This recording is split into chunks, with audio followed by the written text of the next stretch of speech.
మిత్రమా, మన జీవితం అనేది ఒక ప్రయాణం. ఈ ప్రయాణంలో మనం ఎన్నో అడ్డంకులు, కష్టాలు, బాధలు ఎదుర్కొంటాం. కానీ వాటిని ఎలా ఎదుర్కొంటామో అదే మన భవిష్యత్తును నిర్ణయిస్తుంది. అయితే ఒకసారి ఒక చిన్న బాలుడు సర్కస్లో ఉన్న ఏనుగును చూశాడు. ఆ ఏనుగు పెద్ద బలమైన ఏనుగు. కేవలం ఒక చిన్న తాడుతో ఒక కర్రకు కట్టబడి ఉంది. కానీ అది సులభంగా ఆ తాడును తెంచి బయటకు వెళ్ళగలదని బాలుడు ఆలోచిస్తూ ఆశ్చర్యపోయి ట్రైనర్ను అడిగాడు.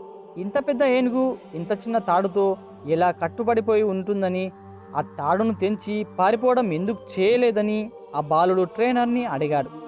అప్పుడు ఆ ట్రైనర్ చిరునవ్వు నవ్వుతూ ఇలా చెప్పాడు: ఈ ఏనుగును చిన్నప్పుడే ఆ తాడుతో కట్టేశాం.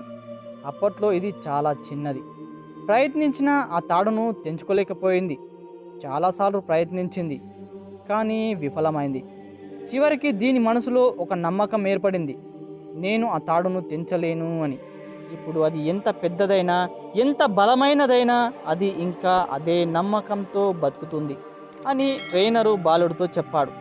అప్పుడు ఆ మాటలు విన్న బాలుడు ఆశ్చర్యపోయాడు. కానీ అదే క్షణంలో ఆ బాలుడు ఒక గొప్ప నిజం తెలుసుకున్నాడు. మిత్రమా, మనము అదే చేస్తాం. చిన్నప్పుడు లేదా గతంలో ఎక్కడో విఫలమై ఉంటాం. ఆ విఫలం మనలో ఒక తప్పుడు నమ్మకం కలిగిస్తుంది. నేను చేయలేను, నా అదృష్టం అలా లేదు, నా దగ్గర టాలెంట్ లేదు అని మనల్ని మనమే మోసం చేసుకుంటాం. మిత్రమా, కానీ నిజం ఏమిటంటే ఇప్పుడున్న నీ బలం, నీ పరిజ్ఞానం, నీ అనుభవం అంతా పాత విఫలత కంటే చాలా ఎక్కువ. ఆ విఫలం నీ కట్టేసిన తాడు లాంటిదే.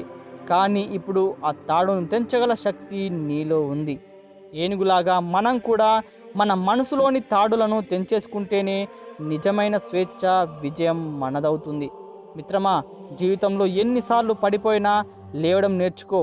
ఎన్నిసార్లు నిన్ను తక్కువగా అంచనా వేసినా నీ విలువను నీకు తెలుసు అని గుర్తించు.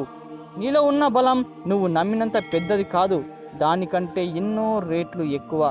మిత్రమా, కాబట్టి ఈ రోజు నుంచే నీ మనసులోని తాడును తెంచి ముందుకు సాగు. నీ గతం కాదు, నీ భవిష్యత్తు నిర్ణయించేది నీ నమ్మకం, నీ ప్రయత్నం, నీ ధైర్యం నిర్ణయిస్తాయి. గుర్తుంచుకో, మనల్ని మనమే నమ్ముకోవడం మొదలైన క్షణమే మన విజయ ప్రయాణం మొదలవుతుంది.